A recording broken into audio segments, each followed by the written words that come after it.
Today, we have about 30.5 billion people living in cities. Within the lifetime of our children, we're going to go to 7 billion. And it could be very nice and civilized, where people walk and ride bicycles and use public transit, and everybody has access to nature. And this population growth is not going to be just in the global south.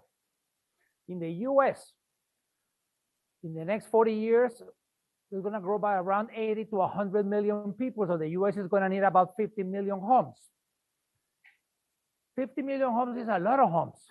It's like all of the homes in Canada, France, and Australia together. So I think each one of you has to decide, how do we want to live? If we want children to walk to school, we need to do small schools so that the catchment area is small. If that is going to happen in the next 40 years, let's see what we have done in the last 40. Because if it's been good, let's just do more of the same. But this is what we've been doing in the last 40 years. We've been sending the poor people to the worst places where there's no mobility and no transportation and almost no jobs. These are 3 cities in the US. By postal code, by the zip code. The zip code in dark red, the life expectancy is 60. In light pink is 90. How can we even accept that it's normal? That if you happen to be born in one neighborhood, you're going to live to 60. If you are born 10 minutes away, you're going to live to 90. We've been focusing on cars, and not on people's happiness. And this is how we've been doing the cities. We've been trying to solve mobility, investing billions. And we haven't even solved mobility. It seems like this is Florence, Italy, and one highway intersection at the same scale. It seems like we have learned how to do cities. And we unlearned. You know, 100 and some years ago, when the car arrived, maybe we should have thought about it and done very different cities, where maybe we had done some corridors for the cars and others for people to walk and bike and use public transit, and not just accept that the car was going to be good, because this is what happened. City after city after city, all over the US. Imagine on these cities, how was it that people in this city was walking? How did the children go to school? How did people go to get bread? And then how did they do it? We completely split apart cities all over, especially the poorest places. I mean, even Houston was walkable, and it became a gigantic parking lot. And now one of the big issues at the federal level is how to eliminate some of those highways, how to connect the neighborhoods, except that it's not as simple. Sometimes it's easier to split them up than to reconnect, because that connectivity took many, many, many years. I mean, that is not smart. Next week, I'm going to be working in Argentina on an international level on smart cities. What I think is smart is this: when the children can actually walk or bike to their kindergarten or their elementary school, or play in their streets, or catch Pokemons. Or the youth can watch people go by, and the older people meet on the sidewalks to socialize. And then we open a street to people and close to cars, and people just go out and dance. And we have 3 generations on a bike. That's what I call smart cities. It's about people and communities of all ages and all abilities. Like, we need smart cities, we need technology, but we need technology for people, not people adjusting to technology like we did with the cars. And the cities don't decide the what. It's more at the national level, how many people, but the cities do decide the how. And this is how we've been doing cities. No trees, parks. No, we're doing parking lots instead of parks. Imagine if you're a little kid, if you're someone with disabilities, an elder. So the reality is that we've been doing in the last 40 years is bad. The overwhelming majority. There are few exceptions, like with acupuncture. but we last 40 or 80 years. Those communities that we've been building are not good for mental health or physical health or the environment, climate change. So the reality is that we need to improve the cities that we have today, but also we gotta create many cities. And we need to do it radically different. We need to plan different. We need to manage them also differently. And the cities, it doesn't matter if there are 2,000 people. Many of you are from cities that are 2,000 or 10,000 or 20,000. Or the city can have 500,000 or they can have 5 million. The issues are the same. If in a city of 2,000 people, you need public transit. If you're under 16, you don't drive. But maybe you need a few buses. In the city of 500,000, you need different. So the solutions are different, but the problems are the same. And when we were talking about equity and population growth and thinking how to deal with climate change, I mean, we see the symptoms everywhere and also the consequences at the city level, at the personal level, even if some people don't want to believe in it. But climate change also, that's why I love that you are a region, because climate change and mobility and so on doesn't have any municipal borders. It goes right across all the political borders and it's regional. But then when we were thinking how to deal with that, COVID-19 arrived. And some people say that everything changed. I think that more than all change, it really our perception changed. It was if we had gotten some magnifying glasses to look at our city. And all of a sudden we saw some things that were right in front, that were not visible, but now we saw the homeless on the streets, on the sidewalks, on the parking lots. And even with 90% of the hotels empty, we were just painting rectangles on the parking lots for the homeless. But on the positive side, we have been told that the quality of the air was bad. But we really didn't perceive it because we have been living with bad air all the time. And all of a sudden we say, hey, stay home, lock down just for a few days. And it seemed like magic happened. All over the world, city after city after city, with just a few days of lockdown, and the quality of air completely changed. So that's why we need to decide how do we want to live. Because when we saw Milano or any city, what we saw actually is what was possible. What was possible. So this is not a technical issue. It's a political issue. We know what needs to be done. Are we going to do it? Over 600,000 children die every year of bad quality of air. 600,000. Over 4 million have long impact for life. But also with COVID, a horrible situation provided opportunities. We said, hey, go out, go to the parks. But be physically distanced. We realized we didn't have enough parks. But then we also remember that the streets are public space. And we started using the streets. Places like Auckland, New Zealand, or Oakland, California, where they created slow streets, 72 miles in 24 hours. They said, this is only for the people that live here. Any of your communities can do it. Imagine that all of the streets in the neighborhood were only for the people that live in the neighborhood and only at 10 miles an hour. All of a sudden, children were out in the streets, people with disabilities, older people, everybody. Imagine now, of course, those people, they want to stay like that. Who wouldn't? Cleaner air, no noise, no danger.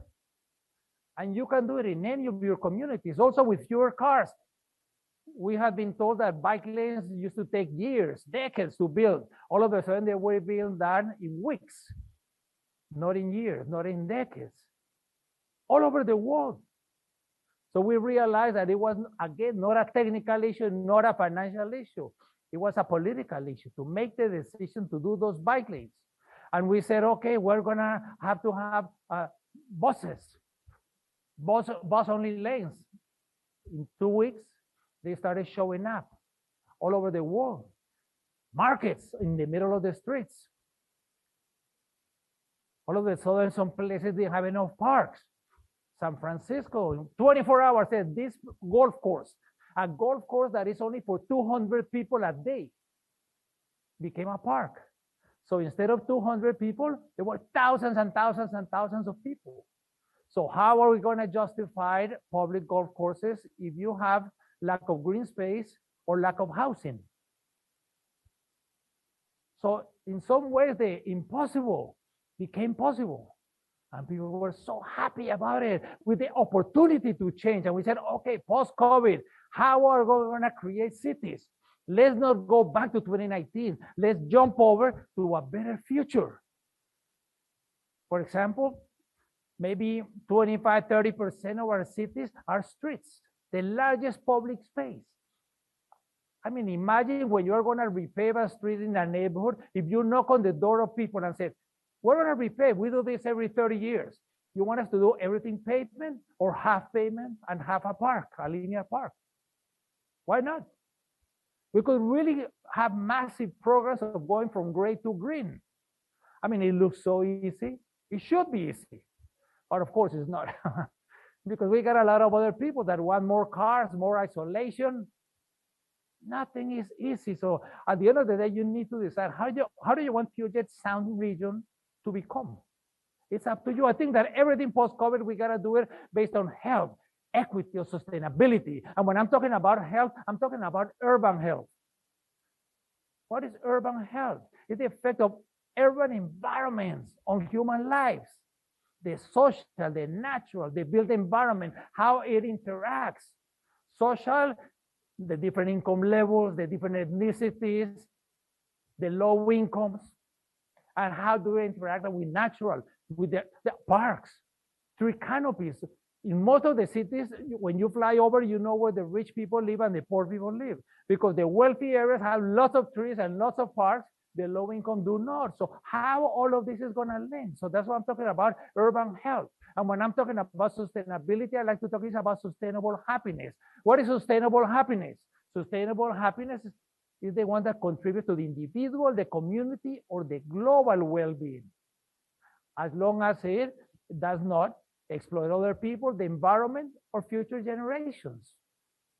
And when we talk about equity, we got to talk about giving everybody what they need to be successful. Very different than equality. This cartoon is really simple to understand. This is equality. Everybody's the same.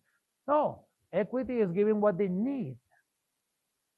Someone said, oh, maybe this is reality. It's even more complicated. But I think here, the Puget Sound Regional, you think outside the box. Maybe it's not about moving boxes. Maybe it's about tearing the wall. Maybe we got to think differently. We got to open our minds. And of course, we're going to have equity before we can actually have equality. I mean, you can do it. It's up to you. If not you, then who? And you got to think, if not now, when? You must be at the table, at the municipal level, at the county, at the region. I mean, because if you're not at the table, you're going to be at the menu. And you don't want to be at the menu. All of a sudden you say, oh, what happened? I thought we were going to do a park on this parking lot, and now it's a building. Did you go to the public meetings? Did you go to the state? Did you go to the federals? So we have a great opportunity. I think the Puget can think how to make it affordable, equitable, sustainable, where everyone can live healthier and happier. So let me take you through a few of these points. Before, I live in Toronto, but before I lived in Bogota, in Colombia, and I was commissioner. And one of the things that I did when I was in Bogota is I built parks and also an open street program. I built over 200 parks, small ones, big ones, all sizes. This was one of them. The Pope came here, gave us mass for 1 million people, and the Pope left, and nothing happened. Not even sidewalks, nothing for 27 years. Why nothing happened? Because change is hard. Change is hard here. Change is hard in Bogota, in Copenhagen, wherever, because you try to change in your municipality and the cave people show up. I'm sure that you know all of them because they are everywhere. They are the citizens against virtually everything. But that's why you shouldn't take no for an answer. All of you, it's about finding that little crack through the window and running through it. It's about finding solutions to the problems. It's not about finding problems to the solution. So it was like this for 27 years. And in 4 years, we turned it into the nicest park for active, for passive, for contemplative recreation. And later I'm going to talk about parks, what makes parks work, because it's about that. It's about the uses and the activities. It's not only infrastructure. We got to work on hardware, but also we need to think about the software. And this was a great park. And also, of course, it's not only about large parks, lots of hundreds of small ones. Look at these areas, so poor. And people say, oh, why are you doing so much parks in the poor areas when they need health and education? Of course, they need health and education, but also parks. The low-income people, when poor people really feel miserable, is in the leisure time. When they are working, the president of a bank or the minimum wage cleaning floors have similar experience. Maybe even the CEO has more anxiety, but in the leisure time, the CEO has theater and restaurant and cottages and travels and all kinds. The minimum wage doesn't. So in the low-income areas, we need better parks and better bikeways and better sidewalks and better libraries, better everything that is public. And also I took a small program called Ciclovia that is like an open street program, and we turned it into the largest pop-up park every Sunday of the year and holiday. We open streets to people, we close them to cars, and the magic happens. Interconnecting all of the areas. I was obsessed with connecting the slums with the wealthiest parts of the city. And we get everybody young and old and rich and poor and fat and skinny. 1 out of 5 people come out every Sunday. It changes minds. All of a sudden, we realize that the streets are public space. And it works in municipalities of 20,000 people. It works in municipalities of millions of people. It works everywhere because it is also about social integration.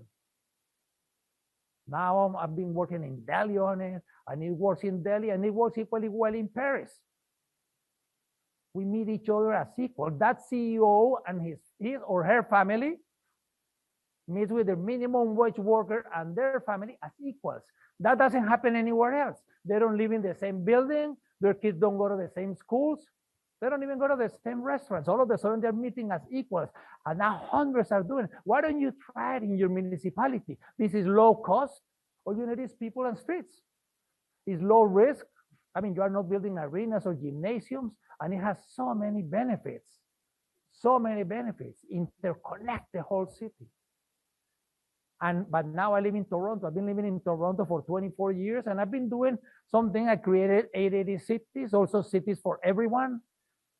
And I've been lucky and fortunate, and I'm sharing some ideas on these 350 cities. One of the things I do every other week, I host a webinar. 2 weeks ago, I had the people from Vision Zero in Seattle were one of my guests. In gpenalosa.ca, you can get all of the videos. I also do some master classes, and those are some of the examples. And I work in different places with different mayors. Here was in Victoria, BC, with the mayor. We went on a bike, went all over the place. This is in Edmonton, the mayor, part of the master class. Here's with a city councilor on a wheelchair, or taking people on study visits to Copenhagen. It's nice to get people out of their comfort zone. This is with the people from PPS in Poland and different activities. With the AARP, you know, AARP has 38 million paid members in the US. 38 million. It's about older adults. Here was in Oslo. Not only the mayor said, oh, Gil, have you ever tried a e-bike? I had not. So she said, oh, it's very dangerous because once you try it, you'll never go back. And then we went, and Oslo is very much like Seattle, has a lot of hills. So, oh, it's magnificent. But nevertheless, I went back to the other one. And everywhere I go, people say, oh, Gil, what's 880 cities? Well, 880 cities is not really about walking or cycling or parks or streets. Those are the means, not the end. The end is, how can we help cities become successful? And I like to go and see the venues. I was here very early this morning. On this image, I was in Warsaw, and I was going to speak in a public space the day before. I said, oh my God, how am I going to compete with these people dancing? And then I saw the DJ Vika. Yeah. We are living older. The older, you know, the people in the US that creates most new business is the people between 60 and 70. The second is between 50 and 60. It's not people in their 30s. But anyway, that's what she does. But that's 880 cities, about how to create cities that are safer, that are healthier, that are more connected. And people say, oh, Gil, can my children walk to school? Can my grandparents take a walk to the public transit or ride their bike to get eggs or milk. I say, look, it's simple, it's common sense. But common sense seems to be the least common of the senses. Step number one, think of a child that you love, your son, your daughter, a grandchild, someone around 8 years old. Once you have that person in mind, think of someone about 80 that you also love, your parents, your brothers, your sisters, someone around 80. And when you have the child and the older adult, go to step number three.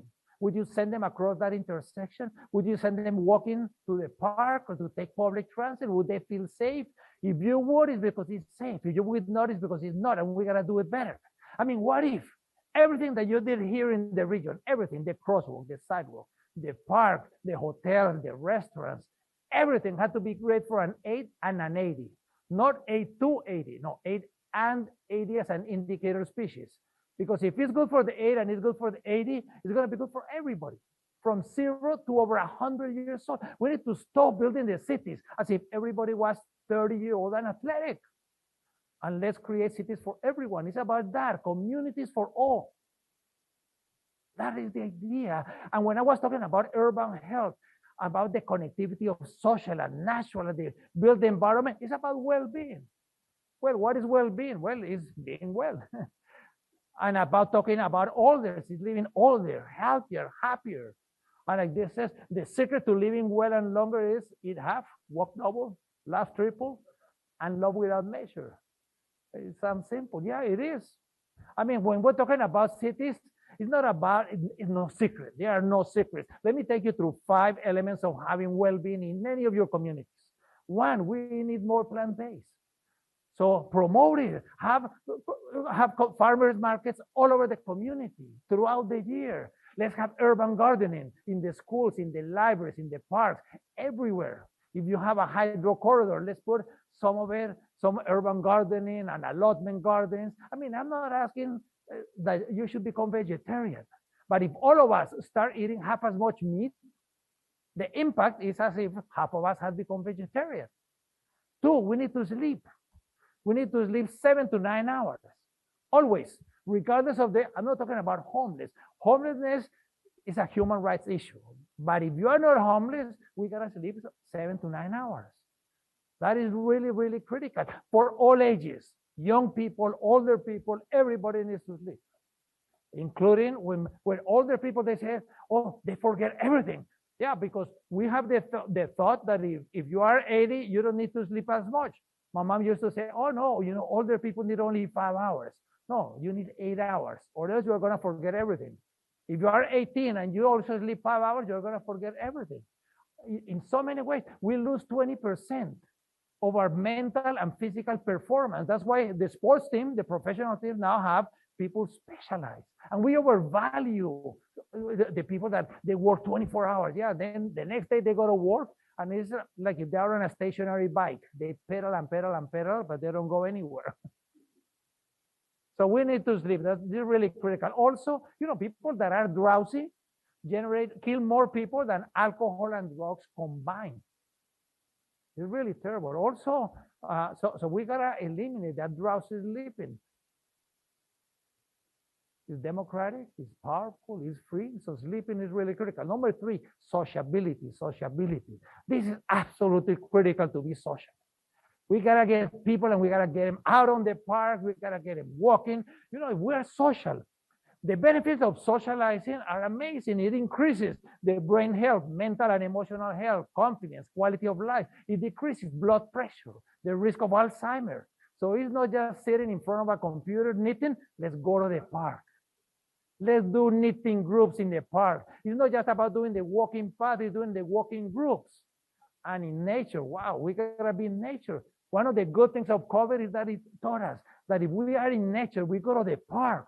Where I'm working in Arizona or Hawaii, being in nature is really, really important for people of all ages and all backgrounds. We need nature everywhere, at home, on the sidewalk, at school, at places of work.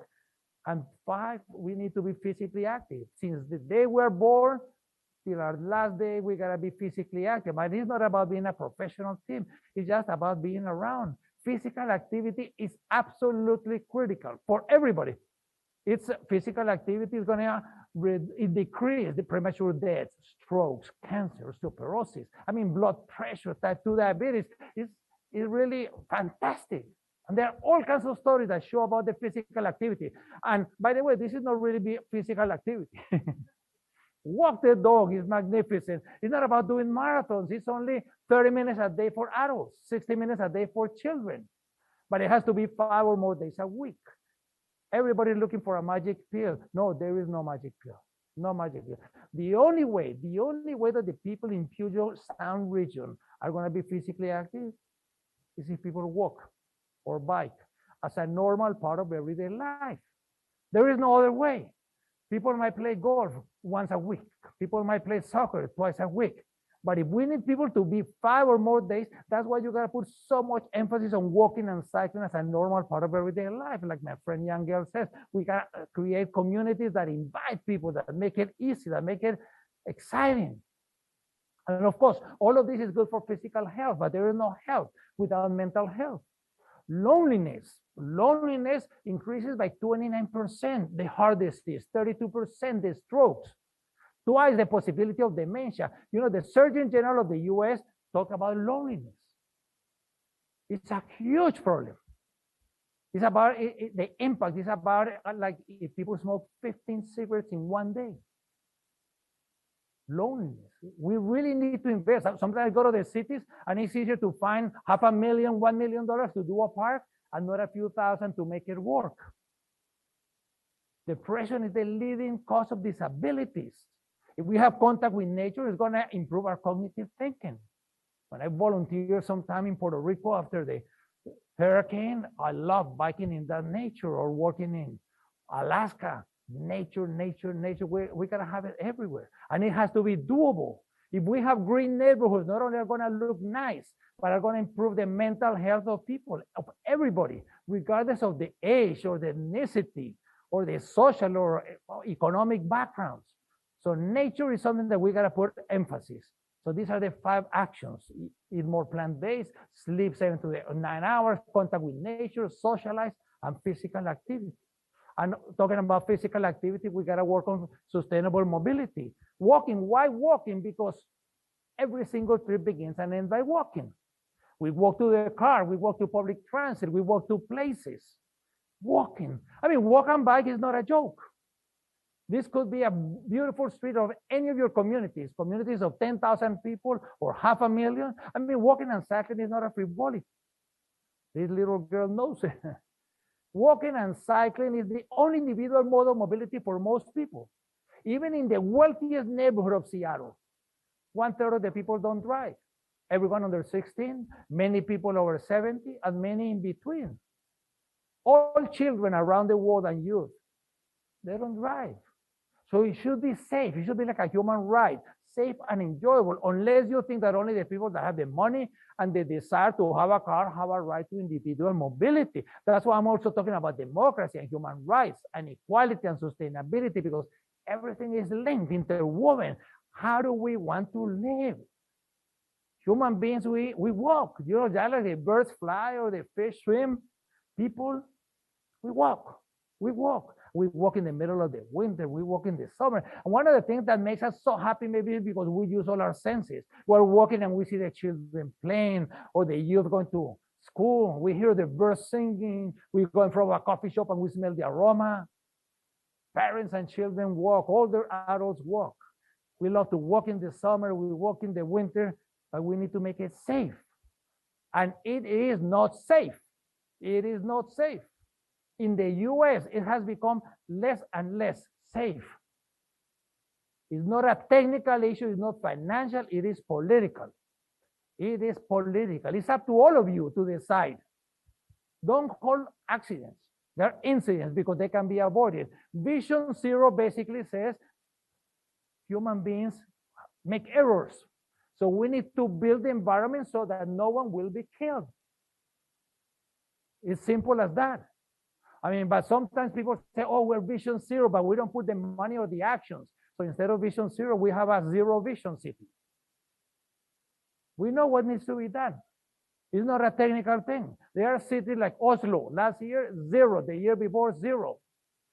2 weeks ago, when I invited Seattle, I also invited Hoboken, New Jersey. Hoboken, New Jersey, across from New York, they had zero people dying on the streets in the last 4 years. Zero. I mean, do we want streets like the one on the left or the one on the right? I mean, I know you're doing, but we gotta do more. For example, if we're gonna improve walking, this is not the way, you know. What if we don't change at all and something magical happens? No, nothing magical happens. If you wanna make your streets safe, lower the speed to 20 miles an hour, all of the neighborhood streets, all of them. Maybe when you're on a big street, you might go at 30 or 40. As soon as you turn into a neighborhood, it has to be 20 or less. Why 20? It's not because 20 is plenty, sounds nice, but because if you get hit by a driver at 20, there is only 5% probability of being killed. At 40, it's more than 80%. So it's up to you. Some people said the other day, a mayor said, oh, but what if we lower from 40 to 30? I said, yeah, it's up to you. Now, it's not 80% probability, it might be 50% probability.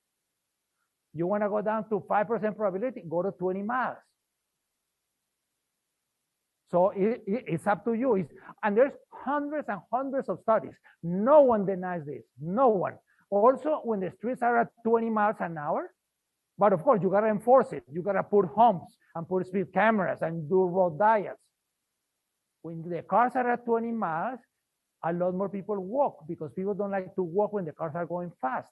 Also, a lot more people bike because you can have bicycles and cars when the cars are going at 20 miles an hour. Also, not only less people are being killed, but there are also less incidents because when you are at 20, you can stop. It's very, very clear. There is nothing you can do that would have a higher impact than citywide 20, not one or two. Also because it's easier to enforce and easier to obey. You know that when you're on a main street, it might be 30 or 35 or 40. As soon as you turn into a neighborhood, it's 20. It's 20. So it's easier, no longer 20-mile-an-hour zones. No, there are no zones. All neighborhood streets have to be 20.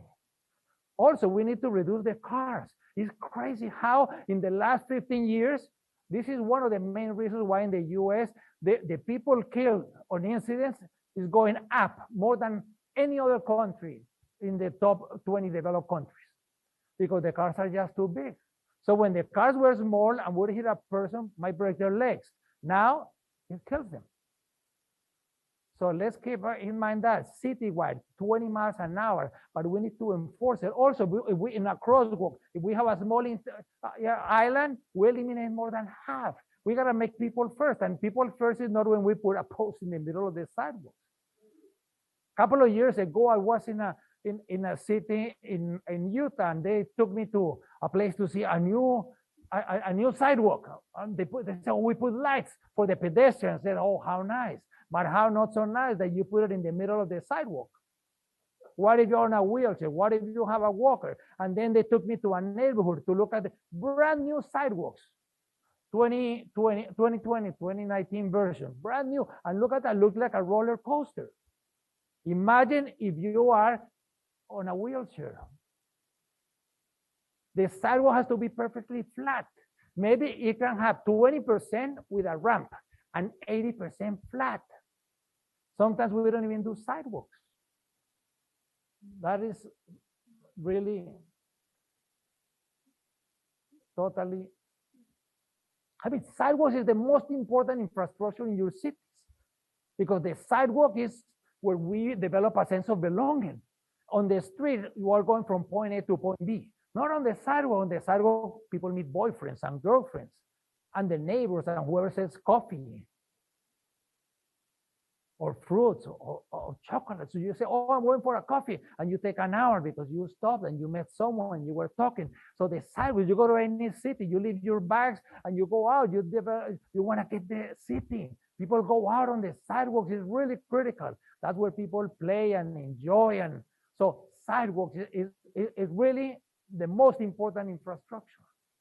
We gotta have sidewalks and benches. The other day I was with a mayor in a city where they took out all of the benches because of the homeless. Look at these sidewalks. It's completely doable in any of the communities. I mean, walking is much more than walking. That's one of the things that good sidewalks remind us. And next week I'm going to Argentina. I love working in Buenos Aires because I go to the sidewalks and people are dancing tango on the sidewalks. The sidewalks are almost part of the family of the parks. And of course, it's not only walking, but it's also cycling and taking public transit and new uses of cars. When we're going to ride bicycles, yeah, you can do this anywhere in any of your communities. Why not? We need to make it safe, but it is not safe. If we want to have cycling safe, it's for all ages and all abilities. Why do people bike in Copenhagen? Because it's safe, it's inexpensive, and it's connected. That's why they bike. It's not because those bikings are so different. The weather is terrible. It rains all year round. It's cold winter, hot summers. But they build infrastructure, protected bikeways. By the way, here in Seattle, I've seen a lot of bike lanes that are bidirectional. Bidirectional are not very good. Sometimes I love to ride bike, but when you are riding bike and a car is going in the same direction and hits you, it pushes you to the side. When you are in an intersection and a car coming the other way hits you, it will kill you. Why is it that places like Copenhagen, they don't have one single bidirectional? Bidirectional works when you are going like on the waterfront. That's fair. When there are no intersections, bidirectional works. By the waterfront, by the rivers. But if you have a lot of intersections, do it unidirectional. Do it always on the right side. And don't worry about the weather. There's no such thing as bad weather. It's bad clothing. Now, metropolitan white in Copenhagen, 41%. They want to go to 50%. Men don't need shirts in the summer or women's shoes. But all of them are physically separated. One level for the cars, and a few inches higher for cycling, a few inches higher for people walking. So they continue to improve and measure and count. If you don't count, this is the mode of mobility in Copenhagen. What if you decided that in your city of 10,000 people or 50,000 or 500,000, you decided to do something? I mean, we're going to provide bikeability, simple rule.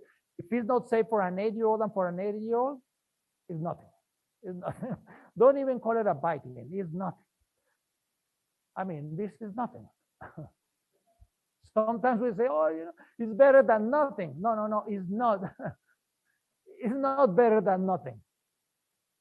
Because then people don't use it, and then they say, oh, people, we're investing in infrastructure and people are not using it.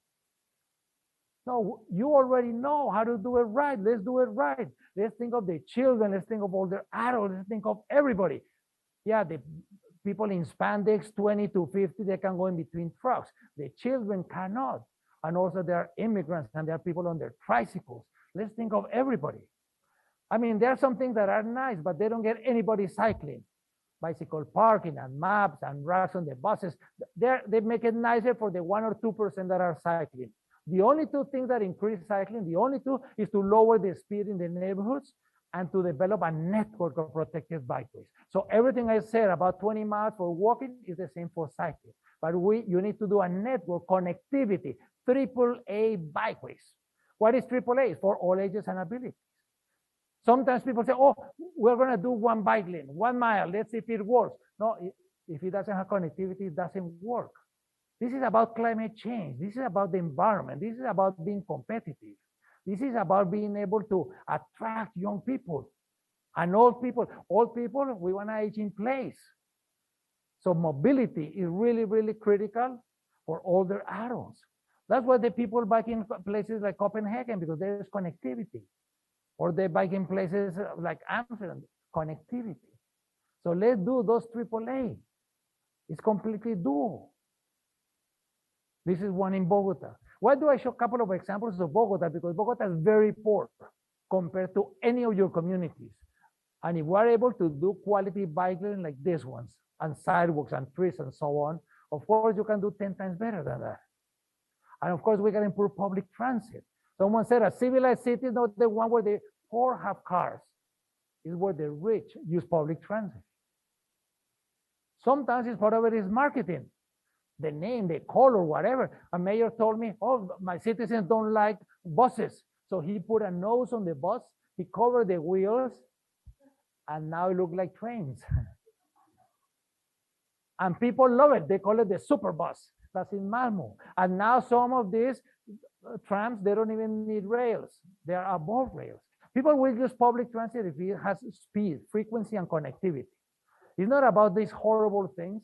I mean, we need to dignify public transit. I don't see anybody doing this on the private cars. And of course, we gotta have dedicated lanes. I know some people say, oh, but where's the physical space? Do the mobility math. Do you want one of these or 140 of those? So let's do the mobility math. You know, here the highway have some dedicated for the buses. I mean, rapid bus is not if the wheels are rubber or metal. It's if it has dedicated lanes or not. If it has prepaid fares, easy in and out. Walking, cycling, and transit takes up a lot less space. And also, when you compare options, always compare not apples and oranges. Some people say, oh, do you want here a bus or an LRT or a subway? No. Say, with this amount of money, what can we do? I mean, there are all the studies, again, show if you want to have the impact on the environment, on climate change.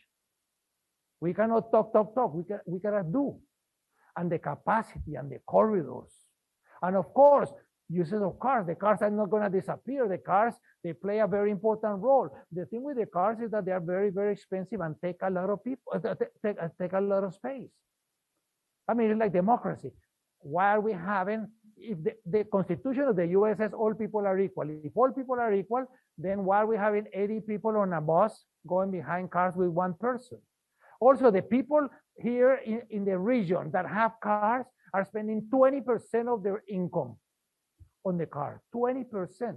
And if you are low income, it's not 20, it's maybe 30%, 35%.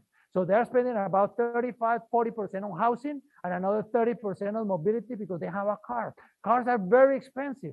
And also, they take up a lot of space. Look at these drive-thrus. The average drive-thru takes like 3.5 minutes. And pollution.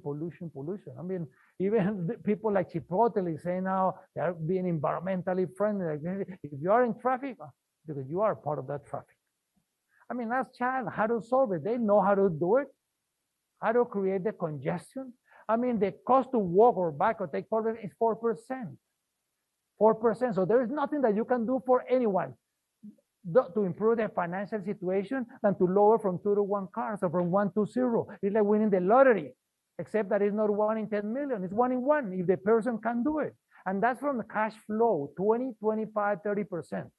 From capital, we buy a house and 20, 30% of the house is for the car and the driveway. There's so many better uses for that piece of land. So it's very clear from the money case. Is very, very clear. If you have a bicycle, actually the city gains money. If you have people use cars, the city loses money. The world's deadliest animals. But look at this. If you live in a more dense area, in urban area, the cost is $1,416 to provide the city services. Sprawling the services is $3,400. So any way you look at it, climate change, environment, financial cost, personal cost. And let me talk about parks, because we gotta have great parks. The parks are great if people visit, they stay, and they come back. It's not if they win architectural awards. Should we have a small or large park? We gotta have both, because they satisfy very different needs. In the small neighborhood park, we develop a sense of belonging. Also, solidarity, the neighborhoods become safer. If something is happening in our neighborhood, we go out and help.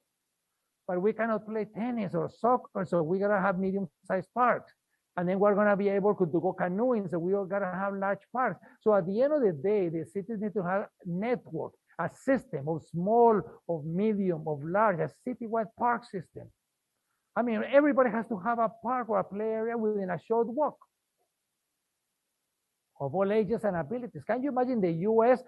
1 out of 3 people in cities does not have a park within walking distance, and the US is the wealthiest country in the world.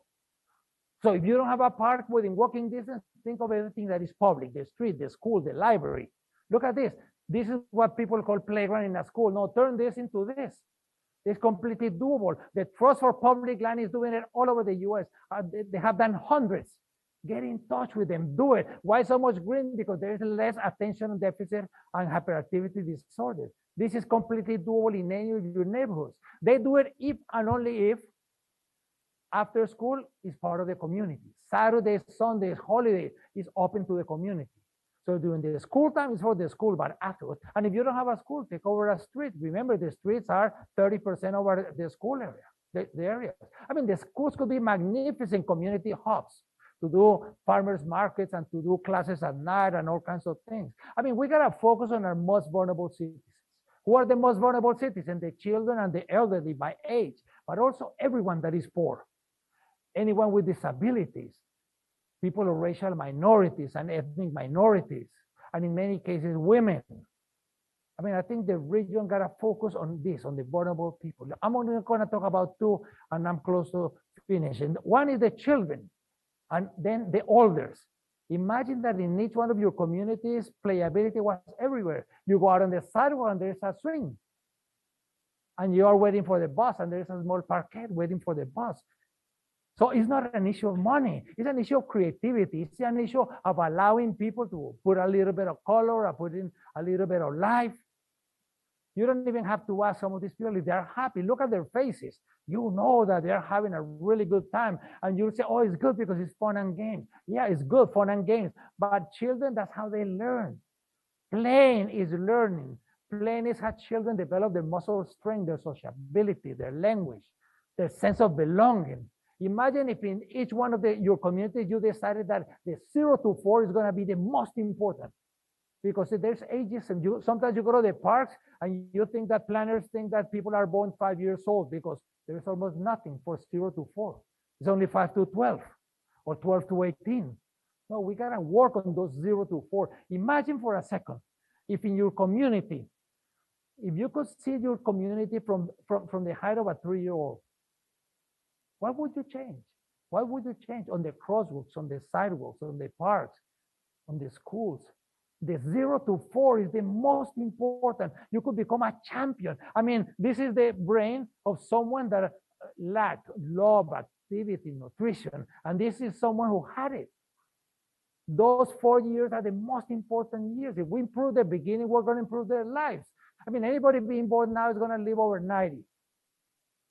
Over 90, that means that the rate is only 4 years. In those 4 years, whatever we do of love and affection and nutrition and so on, is going to have a huge impact on the other 86 years. But still, in many cases, we don't have the daycares, we don't have the parks, we don't have the nature. And we know that whatever we do in those 48 months is going to have a huge impact. And also the relation with the 3 generations and 4. Now we see 4 generations in the park, and it's amazing. These are some of my grandchildren, and it's something that is really magnificent. That beautiful relationship of grandparents and grandchildren. So when you do parks in the playgrounds, as important as swing and slide is to have a nice area for the grandparents. And when I'm talking about the grandparents, it's because we want to live older, but healthier and happier. This is critical, how to live. Keep in mind, 30% of our quality of life is going to be about genetics or medical care. There is very little we can do about that. 70% is social, behavioral, the environment. Let me tell you, in the US, only 11 of the 145 universities have anything for all geriatric. Less than 1% of the nurses, less than 4% of the social workers. This is a huge crisis. There are 7,000 geriatricians in the US. That means 1 for every 2,000 people over 75. So we gotta work on living healthier, because we're not gonna have the support of nurses. Every day for the last 10 years and for the next 10,000 people in the US are turning 65. So we really gotta work on that 70%, how to become that. So we really gotta work on what we talked about, well-being. You know, the people that have ever lived to 60 in the world, half are alive today. Half. This is something new. You know, it's incredible. We have double the life expectancy. I mean, that's more incredible than having gone to the moon or any other thing. It's really amazing. Can you imagine in the last 150 years? And most of it is healthy years. Why do we have such a negative perception about living older? You know, maybe our body ages, but not our minds. Like, you know, we don't stop playing because we grow old. We grow old because we stop playing. Bernard Shaw. I mean, if we view aging as a decline, it becomes a self-fulfilling prophecy. I mean, aging is not a problem to solve. Aging is not a disease to cure. Aging is living. It's living. So we're gonna fight ageism. So people say, oh, great tsunami. No, let's keep in mind, we don't want that self-fulfilling prophecy. I mean, life expectancy increased everywhere, not just in the US. These are, just 200 years ago, we didn't have any country with a life expectancy of 45 or more. Today, we don't have any with less. It's a combination of fewer children dying, but also because we are living much, much longer. And it's exciting to live. The people over 60 today, we got about 900 million. By 2050, it's going to be over 2 billion. And people are doing gardening and having ice cream and enjoying their grandchildren. This is a huge possibility for any of you, in any of your communities. Also, these people have money. In the US, if the people over 60 were a different country, it would be the third largest economy in the world. And the population over 60 in the US is going to double. The population over 80 is going to quadruple. So we got to work on that. It's like a third act. First act is from 0 to 20s, then 20s to 50s. This is 60 and on. It's 1/3 of our life. And we really got to be able, how are we going to live healthier and happier? So what is your role? What is your role? This is fantastic to have. We got to keep in mind that when the population, the life expectancy has doubled, that means we have learned how to survive. But when we have issues of equity and climate change and public health, we need to learn how to live. So what is the role of the Puget Sound region? What a huge opportunity, because elders are givers. They are not takers. Elders are really assets to the community, not liabilities. So we got to change the conversation. I mean, we added the years to the life. Now we need to add the life to those years. So why are we doing all of this? This is not about parks or walking or older. It's about the benefits. The benefits, how we're going to live older and happier. All of these benefits. So when you are dealing with the community and they are wondering, why are you doing walking? Or tell them it's because of cultural education. Hit them in the heart before the brain. This is like the chicken or the egg. When you hit them on whatever matters to whatever people, then brain and heart are going to work together. If the community is concerned about the health, tell them about a healthier lifestyle. If the community is concerned about economic development, remember that the topic was about affordable, equitable, and sustainable. Sometimes I change affordable for fun. You need to make your community fun, because one of the biggest challenges that any of your communities have is how to attract and how to retain the best people. The good people, the good people today, they can live anywhere in the world. The big issue is going to be how to retain the good people, because they can live anywhere. So we need to change. In conclusion, there's not going to be a Martian coming down to say, oh, I'm going to get Puget Sound region to be fun, equitable, and sustainable. Change is hard. That's why we don't change. We do more of the same because it's easier. Change is not unanimous, never. Second, the cost of doing nothing is not nothing. And these are not technical issues. These are not financial. This is about policy, but not political parties. They should be like the mayor of Seattle said, we should have an agreement on the what. The how might be different. So we should say we need a park or a green area within walking distance. We need tree canopy. We need to walk. We need to fight climate change. We need quality of air. The how might be different. That's why it's with a big P, because we need to participate. Let's be bold. Let's benchmark with cities. Of course, any of your cities, in any of you go to Google, you want to benchmark with cities that are worse than you. In 10 minutes, you can do a list of 200, 500 cities. But if you benchmark with cities that are worse, eventually you're going to look like those. No, you got to think, which are the cities, and do alliances with faith groups and universities and private sector and public. Develop a shared vision, but shared vision is not enough. Do action. And if you have a shared vision and action, then you are going to be able to transform the Puget region and be able to make it affordable and equitable and sustainable, where people live healthier and happier. So my invitation is, let's do it. But let's do it now. Thank you.